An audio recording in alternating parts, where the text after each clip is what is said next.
बोलो वृंदावन बिहारी लाल की जय। जय। जय जय श्री राधे श्याम। जय जय श्री राधे श्याम। बोलो स्वामी राम सुखदास जी महाराज की जय। छठा अध्याय 31वां श्लोक। मुझ में एक ही भाव से स्थित हुआ जो भक्ति योगी संपूर्ण प्राणियों में स्थित मेरा भजन करता है, वह सब कुछ बर्ताव करता हुआ भी मुझ में ही बर्ताव कर रहा है, अर्थात वह नित्य निरंतर मुझ में ही स्थित है। पिछले श्लोक में भगवान ने बताया था कि मेरे को जो भक्त मेरे को सब में और सबको मेरे में देखता है, उसके लिए मैं अदृश्य नहीं होता और वह मेरे लिए अदृश्य नहीं होता। अदृश्य क्यों नहीं होता? कारण कि संपूर्ण प्राणियों में स्थित मेरे साथ उसकी अभिन्नता हो गई है। सारे प्राणियों में जो मैं स्थित हूँ उसके साथ मेरी अभिन्नता हो गई है, एक हो गया है। मेरे साथ उसका अत्यधिक प्रेम हो गया। अद्वैत सिद्धांत में जिसमें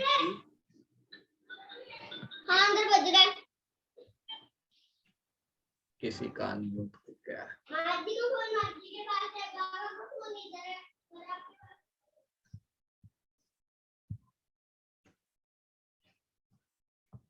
अद्वैत सिद्धांत में जिसमें आत्मा और परमात्मा एक ही है, सब रूप से एकता होती है। पर यहाँ वैसी एकता नहीं है। यहाँ द्वैत होते हुए भी, कि भिन्न भिन्न प्राणी होते हुए भी अभिन्नता है, एकता है। अर्थात भगवान और भक्त दिखने में तो दो है, पर वास्तव में एक ही है। ज्ञान में दो होकर एक होते हैं, पर भक्ति में प्रेम के विलक्षण आदान प्रदान के लिए, प्रेम का विस्तार करने के लिए एक होकर दो हो जाते हैं। जब ज्ञान योग के द्वारा साधक भगवान को प्राप्त करता है तो दो होकर एक हो जाते हैं, पर भक्ति योग के द्वारा जब परमात्मा को प्राप्त करता है तो एक होकर दो हो जाते हैं, प्रेम का आदान प्रदान करने के लिए। जैसे भगवान श्री कृष्ण और श्री राधा रानी जी एक होकर भी दो हैं, प्रेम का आदान प्रदान करने के लिए। जैसे पति और पत्नी दो शरीर होते हुए भी अपने को अभिन्न मानते हैं, एक मानते हैं। दो मित्र अपने को एक ही मानते हैं, क्योंकि अत्यंत स्नेह होने के कारण, अत्यंत प्रेम होने के कारण वहां द्वैतपना नहीं रहता, वहां दो नहीं रहते। ऐसे ही जो भक्ति योग का साधक है, वो भगवान को प्राप्त हो जाता है। भगवान में अत्यंत स्नेह होने के कारण, अत्यंत प्रेम होने के कारण उसकी भगवान से अभिन्नता हो जाती है, एकता हो जाती है। वह शास्त्र वर्ण आश्रम की मर्यादा के अनुसार खाते पीते सोते जागते उठते बैठते आदि सभी क्रियाएं करते हुए मेरे में ही बरतता है। भगवान कहते हैं कि वह साधारण मनुष्य की तरह सारी क्रियाएं करता है, मेरे में ही बरतता है, मेरे में ही रहता है। कारण कि जब उसकी दृष्टि में मेरे सिवाय दूसरी कोई सत्ता ही नहीं रही, तो वह दूसरे से किससे व्यवहार करे? वह मेरे में ही बरतता है, मेरे में ही स्थित रहता है, क्योंकि उसकी दृष्टि में दूसरी कोई सत्ता ही नहीं। तो वह जो कुछ बर्ताव करेगा उसको कहाँ करेगा? वह तो सब कुछ मेरे में ही करेगा, मेरे में ही स्थित है वो, उसको मेरे सिवाय और कुछ दिखाई ही नहीं देता है। भक्त संपूर्ण जगत को परमात्मा का ही स्वरूप देखता है, परमात्मा का ही विस्तार देखता है। उसकी दृष्टि में एक परमात्मा के सिवाय किसी की सत्ता नहीं रहती। इसलिए दृष्टा, दृश्य और दर्शन, दृष्टा जो देखने वाला, दृश्य जो दृश्य है, और दर्शन जो दिखाई दे रहा है, तीनों ही परमात्म स्वरूप हो जाते हैं। वासुदेव सर्वम गीता का सबसे बड़ा महावाक्य है, वासुदेव सर्वम। वासुदेव सब जगह कण कण में विद्यमान है। इसलिए जैसे गंगा जल से गंगा का ही पूजन किया जाए, ऐसे ही उस भक्त का सब बर्ताव, सारा व्यवहार परमात्मा में ही होता। जैसे शरीर में मेल रखने वाला व्यक्ति सब क्रिया करते हुए शरीर में ही रहता है, हम साधारण मनुष्य जैसे हर समय शरीर में स्थित रहते हैं, ऐसे ही भक्त सब क्रिया करते हुए परमात्मा में ही रहता है, परमात्मा में ही स्थित रहता है। किसी का हो गया।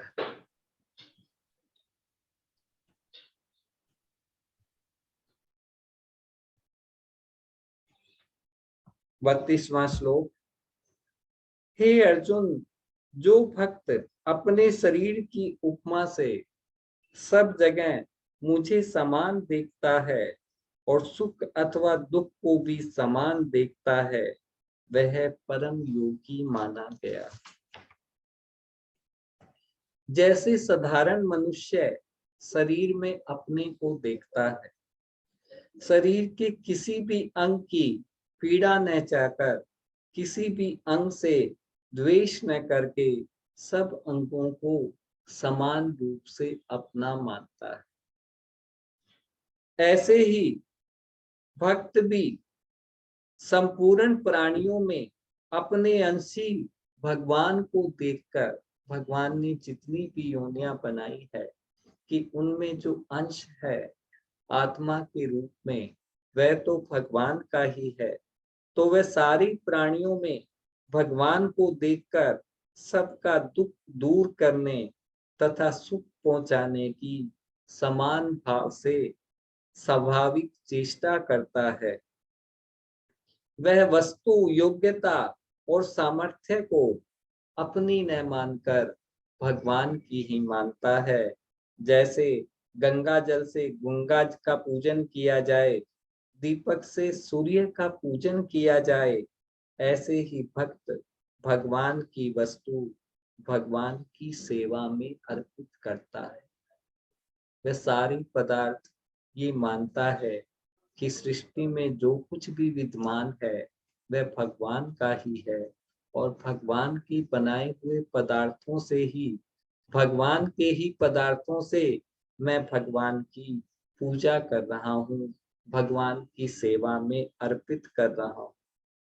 जैसे शरीर के सब अंगों में यथा योग्य व्यवहार करते हुए भी उनमें आत्म बुद्धि एक ही रहती है कि हम शरीर के यथा योग्य, जैसे ऊपर के हिस्सों से हम अच्छा बर्ताव करते हैं और नीचे के हिस्सों में हाथ लगने से हम हाथ धोते हैं, तो यथा योग्य व्यवहार करते हुए भी लेकिन शरीर के किसी भी अंग में पीड़ा हो जाए तो उसको सुख पहुंचाने की चेष्टा भी समान ही रहती है। सारा शरीर उसमें लग जाता है कि उस अंग को सुख कैसे पहुंचे। कि हम शरीर में बर्ताव व्यवहार तो अलग अलग करते हैं, लेकिन यदि शरीर के किसी अंग में चोट लग जाए तो सारे शरीर की यही चेष्टा रहती है कि उस अंग को आराम कैसे मिले।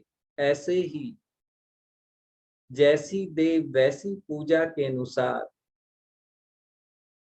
भक्त जो है वो ब्राह्मण, चंडाल, साधु, कसाई, गाया और कुत्तों में सबकी शास्त्र मर्यादा के अनुसार यथा योग्य व्यवहार करते हुए भी भक्त की भगवत भगवत बुद्धि तथा उनको दुख दूर करने और सुख पहुंचाने की चेष्टा में कोई अंतर नहीं आता।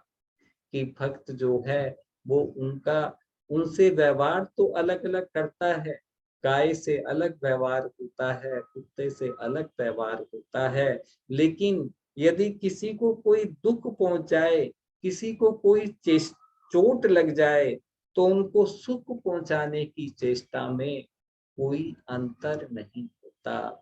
यही भक्त के गुण है कि वह सारे प्राणियों से अभिन्न हो जाता है, एक हो जाता है, क्योंकि वह जानता है कि सब के अंदर परमात्मा का ही अंश विद्यमान है। वह अपने शरीर के सुख दुख की तरह सबके सुख दुख को अपना ही सुख दुख समझता है। दूसरे के दुख से दुखी होने का अर्थ यह नहीं है, दुखी होना खुद दुखी होना नहीं है, बल्कि दूसरे के दुख को दूर करने की चेष्टा है। कि दूसरे के दुख में दुखी होने का अर्थ यह नहीं है कि हम दुखी हो गए, बल्कि इसका अर्थ यह है कि हम उसके दुख को दूर करने की चेष्टा करें। इसी तरह खुद सुखी होने के लिए दूसरे का दुख दूर नहीं करना, बल्कि करुणा करके दूसरे को सुखी करने की चेष्टा करना है। इसी तरह खुद सुखी होने के लिए दूसरे का दुख दूर नहीं करना, बल्कि करुणा करके दूसरे को सुखी करने की चेष्टा करनी है। तात्पर्य यही है कि खुद सुख का भोग नहीं करना, दूसरे का दुख दूर हो गया, वह सुखी हो गया, इसको लेकर ही भक्त प्रसन्न हो जाता है, भक्त सुखी हो जाता है। 23वां श्लोक। हे मधुसूदन, आपने समता पूर्वक जो यह योग कहा है, मन की चंचलता के कारण मैं इस योग की स्थिर स्थिति नहीं देखता। अर्जुन कह रहे हैं भगवान से कि आपने यह जो समता योग कहा है कि सबसे समान बर्ताव करना, समान भाव में स्थित रहना, मैं इसमें अपनी स्थिति नहीं देखता हूँ। मनुष्य के कल्याण के लिए भगवान ने गीता में खास यह बात बताई है कि संसारिक पदार्थों की, भौतिक पदार्थों की प्राप्ति अप्राप्ति को लेकर, चाहे मिले या ना मिले, दोनों में, दोनों स्थितियों को लेकर चित्त में समता रहनी चाहिए, समान भाव रहना चाहिए। मिले तो साधक को प्रसन्न नहीं होना है, और नहीं मिले तो दुखी नहीं होना है। अर्जुन पापों से डरते थे, अर्जुन पापों से डरते थे, इसलिए भगवान ने उनके लिए भगवान ने कहा कि जय पराजय लाभ हानि, जय पराजय लाभ हानि, सुख दुख को समान समझकर युद्ध करो और फिर तुमको पाप नहीं लगेगा। यहाँ अर्जुन ने जो अपनी मान्यता बताई है वह ध्यान योग के साधक को लेकर है, ध्यान योग को लेकर है कि ध्यान योग सिद्ध पुरुष का है और सिद्ध पुरुष की समता स्वतः होती है। अतः अर्जुन का ऐसा आशय लगता है, ऐसा मालूम होता है कि कर्म योग से तो समता की प्राप्ति सुगम है, पर जिस ध्यान योग से समता की प्राप्ति बताई है, मन की चंचलता के कारण उस ध्यान में स्थिर रहना मुझे बड़ा कठिन दिखाई देता है। अर्जुन भगवान से कह रहे हैं कि मेरा मन चंचल है, मन की चंचलता के कारण मेरा मन ध्यान में स्थिर रहना बड़ा कठिन है। जब तक मन की चंचलता का नाश नहीं होगा तब तक ध्यान योग सिद्ध नहीं होगा, और ध्यान योग सिद्ध हुए बिना समता की प्राप्ति कैसे होगी। मन की चंचलता के कारण अर्जुन अपने मन की दृढ़ स्थिति नहीं देखते और उस चंचलता का आगे के श्लोक में उदाहरण सहित स्पष्ट वर्णन करते हैं। अर्जुन कहते हैं, कारण कि हे कृष्ण, मन बड़ा ही चंचल और जिद्दी है और बलवान। मन बड़ा ही चंचल, जिद्दी और बलवान है। उसको रोकना मैं आकाश में स्थित वायु की तरह अत्यंत कठिन मानता हूं, कि उसको रोकना उतना ही कठिन है जैसा आकाश में स्थित वायु को रोकना। यहाँ भगवान को कृष्ण संबंध देकर, कृष्ण संबोधन देकर अर्जुन मानो यह कह रहे हैं कि हे नाथ, आप ही कृपा करके इस मन को खींचकर, आप ही कृपा करके इस मन को खींचकर अपने में लगा दें तो यह मन लग सकता है। और वास्तव में भक्ति की प्राप्ति तभी होती है जब भगवान की कृपा होती है। उनकी कृपा के बिना मन भगवान में नहीं लग सकता। मेरे से तो इसका वश में होना बड़ा कठिन है। अर्जुन भगवान से कह रहे हैं कि मेरे द्वारा तो इस मन का वश में होना बड़ा कठिन है, क्योंकि यह मन बड़ा ही चंचल है। चंचलता के साथ साथ यह परमाती भी है। यह विचलित कर देता है। यह साधक को अपनी स्थिति से विचलित कर देता है, गिरा देता है। यह बड़ा जिद्दी और बलवान भी है। मन जो है जिद्दी और बलवान भी है। मन बड़ा बलवान है जो कि साधक को जबरदस्ती विषयों में ले जाता है, खींचकर जबरदस्ती उसे विषयों में डाल देता है। शास्त्रों ने तो यहाँ तक कह दिया है कि मन ही मनुष्य के मोक्ष और बंधन में कारण है। इस चंचल, परमादी, दृढ़ और बलवान मन का निग्रह करना, इसको स्थिर करना बड़ा कठिन है। जैसे आकाश में विचरण करते हुए वायु को मुट्ठी में नहीं पकड़ सकता, ऐसे ही इस मन को कोई पकड़ नहीं सकता। अतः इस मन का निग्रह करना बड़ा ही दुष्कर मानता हूं। आज इतना ही। आज हमारे 34 श्लोक हो गए, छठा अध्याय का। बोलो वृंदावन बिहारी लाल की जय। जय जय श्री राधे श्याम। जय जय श्री राधे श्याम। बोलो स्वामी राम सुखदास जी महाराज की जय।